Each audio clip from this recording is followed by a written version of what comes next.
Hello Reddit readers, today we have stories about first dates on the timeline. I won't keep you any longer. Like and subscribe to the channel of pleasant viewing. Story 1 from user Tough Stretch. While we were having lunch, we ran into some friend of hers I didn't know, and he stopped to say hi, and their brief conversation somehow brought up that she owed the guy a meal because he'd paid for their last lunch together. So she offered to pay for his lunch to square it away, and he agreed. He ordered something to go, and they told the waitress she'd pay for it. They both said their goodbyes, and the guy left us alone to go wait for his lunch at some other table so far. So good, though their conversation was a bit strange. It did seem like it came up organically. It didn't needlessly drag on, and the guy was nice at all times, and also polite enough to make himself scarce as soon as possible, instead of inserting himself into our lunch date with the excuse that he was waiting for his food. So we continued our conversation, and everything seemed fine until some time later, after the friend had already left, and it was time to settle our check. And I realized this girl obviously expected me to pay for the whole thing, including the lunch she offered to pay for her friend, as a way to pay him back for the favor. He did her now, even if the friend hadn't ordered a pretty pricey meal that cost more than the rest of our check put together, and he had done exactly that. It didn't sit well with me, how she had shamelessly decided to pay him back with my money in what seemed like a deliberate scam. So I paid for the whole thing in order to avoid making a scene, but later brought it up and told her that it wasn't cool. She made it clear that she saw nothing wrong with it and said I was being cheap and childish. So I thanked her for her honesty and told her we were done, and I wasn't going to be calling her again. She tried to argue that I was overreacting, but I held firm and blocked her a couple of days later because she insisted on texting me to convince me that I was wrong and we should go out again. Some people really live in an alternate dimension. Story 2 from user Unctuous Homunculus. This happened to me. We had a date set up to meet at a sushi bar to listen to some live blues from a band we both liked. She told me the day before she was going to be over at her parents' place, and could I pick her up there? Sure then, 2 hours before the date, she asked if I would be okay just eating at her parents' house with them. I asked if this was just a subtle way of trying to get out of the date, and if she didn't want to anymore. That was cool. She said no. I was just giving her bad vibes, like I was either too perfect for her, or I was a stalker who had figured out all the right things to say, and she wanted her dad to clock me before the date. I was just out of a long-term relationship, and very hard up for companionship at the time, as I'd just moved to the city alone. She was very pretty, and we seemed to have so much in common. Otherwise, I'd have just ended it there. But I was like, I mean, sure, if you really aren't trying to blow me off, then that's fine. I showed up to her house for a very awkward 15-minute talk with her parents who hadn't prepared food, after which she was like, okay, we're good, we can go to dinner now, but I want to take you somewhere since you came all this way. She proceeded to take me to Bojangles about 3 blocks away. I insisted on paying for my own food. Proceeded to have a very awkward conversation with no eye contact, though it turned out we really had a ton in common. And at the end of the date, she admitted she'd been terrified the entire time because she thought I was just too perfect, and it was all a show, and I was going to take her somewhere and murder her. I drove her home in complete silence, all 1000F down the road, pulled into her driveway, and then she asked me if I wanted her number. I was so stunned, I just let her give it to me and proceeded never to call her. I never got such wildly mixed signals in my life. I was confused for weeks. Was she nuts? Or did I just have serial killer vibes either way? In the end, I figured I didn't want to spend any more time dealing with whatever that was. Story 3 from user Workian Kakanter 112. I lived in NYC, and she lived in the suburbs.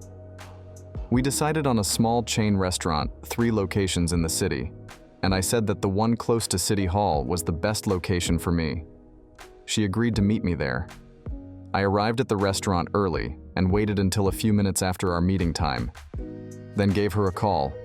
She told me she had no idea where she was and needed directions in an era of smartphones. This is a puzzling thing to say, but I gamely tried to help. It was really hard to get her to look at the street signs for some reason, but once she did, it was clear she was in Midtown, several miles away, and nowhere near City Hall. I asked, didn't we plan to meet at the one near City Hall? And she angrily answered that she didn't know where City Hall was. Again, how is that even possible with a smartphone? And why agree to go to a place if you have no idea where it is? She said she wanted to take a cab to where I was and asked me to pay for it. I decided to agree to this to keep the peace, since she was pretty much freaking out on the phone.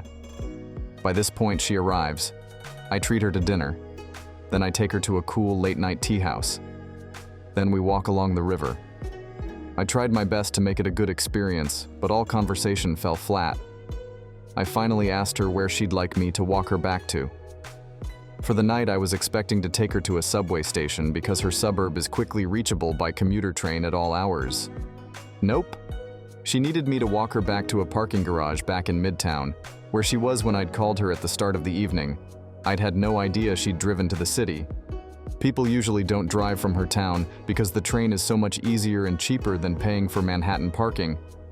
Luckily, our nice walk along the river had gotten us halfway to the garage, so I offered to walk her the rest of the way, and she happily accepted. Here's where it goes from inexplicable to insane.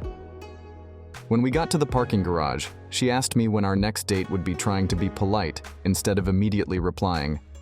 Never, I said we could figure that out over the next few days. She immediately turned hostile and demanded to know why I wasn't agreeing to a date right away. What was wrong with her that made me not want one? I replied, I wanted to think a little before making more plans. She drove away, and I thought that was it. Oh boy. The next day around noon, she texted me. You're supposed to text. I had a nice time last night, the morning after a date. Me, I didn't realize that was a rule. It is, I can't believe how rude you are. You need to pay for my parking garage because you sent me to the wrong place. Me, I don't think so. I paid for the taxi. But that's all I'll be doing. I didn't know you were even driving, and I told you which restaurant we were going to. If you didn't know where City Hall was, you could have asked for a specific address. I am going to tell employer how you treat people. Me, reasonably, I then blocked her, and am glad to say I never heard from her again. Not even from my employer. Story 4 from User Infernity Expert. My very first date was when I was super young. I don't even know why she said yes, but I had a crush on this girl for the longest time, and everyone knew well. We picked a date and time, and the plan was to hit up the local pizza place and then watch a movie. I wish I remember the movie because it would remind me exactly when this was, but I digress. So my lanky, stinky middle school self gets all dolled up and ready. My mom drove me to her place, and I awkwardly wait around for her to get ready. It's then revealed to me that she's bringing a friend. We get into the car and make our way to the movies, and the entire trip is super silent and awkward. My mom was the one trying to make small talk with everyone, and it was certainly not helping. She dropped us off at the pizza place, which was directly across the street from the theater. I ordered 2 pizzas. 2 large pizzas. IDK. How much these ladies can eat. Okay. My brain hadn't, and feels like it still hasn't developed all right. So we got these 2 large pizzas, and I'm sitting across from 2 girls who are also very nervous, and not the most social people. You'd think the third person would make it easier to have a conversation, but absolutely not for a bunch of teenagers. They each have 1 slice of pizza, and I tried to make up for the difference, and ate like 4. We had to throw out some slices, and I wound up giving a whole pizza to these random people in the restaurant on our way out. IDK. What I would have done with a whole-ass pizza before going into a movie theater. We went and watched the movie, and still hadn't really spoken a whole lot at this point. When we got out, we waited around for my mom to pick us up. So what does the teenage brain think is the natural next step of our date? The kiss. Of course I hadn't asked my dad about this specific situation, but the conversation had come up a while before. I don't remember how it came up, but basically I remembered my dad saying I should ask if I could kiss a girl before doing it. So back to our date, we were waiting around, and I had to find a way to make my move, where it's just the 2 of us. At least I had the foresight to not do this in public anyways. We walked over to the town's covered bridge, and I asked her if she was enjoying herself. She said yes, of course, and I leaned in and asked if I could kiss her. She was obviously super nervous, and she just goes, "No thank you." So I had to reverse the lean-in technique to make it look like I was just trying to reposition myself. I said okay, and we made our way back to the parking lot of the movie theater. The car ride home was exactly as awkward and silent as the ride there. We still acknowledged each other's existence at school, but whatever I thought I had for her in my lil emo heart was completely replaced with, well, damn son, I think I'll hold off on the dating thing for the rest of my life. It'd be funny to hear her perspective now that we're older, but I left the whole thing thinking that dates weren't really my thing. It wasn't until I was 17 when a girl was into me and made it obvious that I even thought about being in a relationship that one lasted 5 years. So I don't even know what the moral of my story is. Just laugh at my suffering. Please. Story 5 from User the Service. We agreed to meet at a beach bar when I stepped out of my car. He basically ambushed me in the parking lot. His dating profile said he was 5'11" in reality. He was shorter than me. First red flag if he lied about something so obvious. What else was he lying about? He also had an NRA sticker on his car, an affiliation he had not disclosed. I was already uncomfortable but felt too awkward to turn around and leave.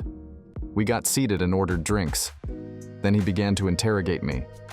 When I say interrogation, I'm not kidding. Your dating profile said you work in animal care. So what specifically do you do in the animal care field? I was working at a dog daycare at the time. How many dogs are under your supervision? Only dogs. No other species. And how satisfied are you with this line of work? Do you plan to continue this as a career? Do you plan to go on to grad school? My answer? I don't know. Maybe, maybe not.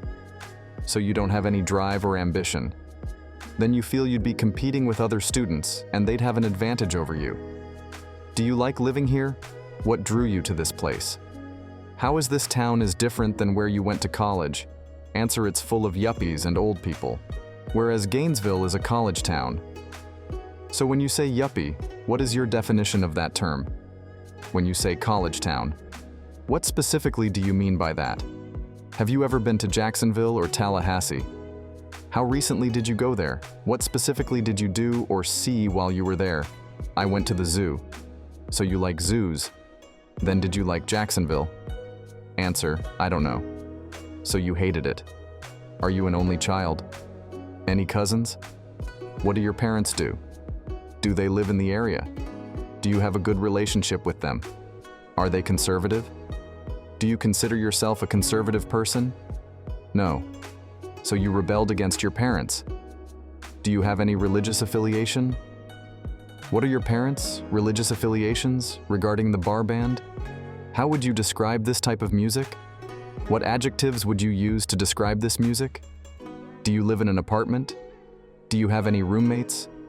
Just you and the dog? Are you training your dog to be a guard dog and attack people? No. So he's docile. Then this line of questioning creeped me out a little. How long have you lived in Florida? Have you ever been outside the state of Florida? What other states have you visited? Have you ever left the country? What other countries have you visited? Which one do you have the fondest memories of? Would you like to live there? Why, just because of the scenery? How did you feel about the people? Did you interact with the locals? Have you ever been to New England? Is it on your list of places to go? No, not really. So you hate it. Then you want to see it nuked. What after nearly an hour of non-stop questions and my vague, non-committal answers? He finally started asking me what was wrong again. I really wanted to be honest, but I didn't have the courage to tell him to his face that he was an irritating douchebag. Finally he said, "Come on, I'm just trying to get to know you, baby, and have a good time." That was it? Him calling me baby was the trigger that finally broke my awkwardness about walking out. I pretended to go to the bathroom and ditched him. Thanks for watching. Don't forget to like and write comments. See you later.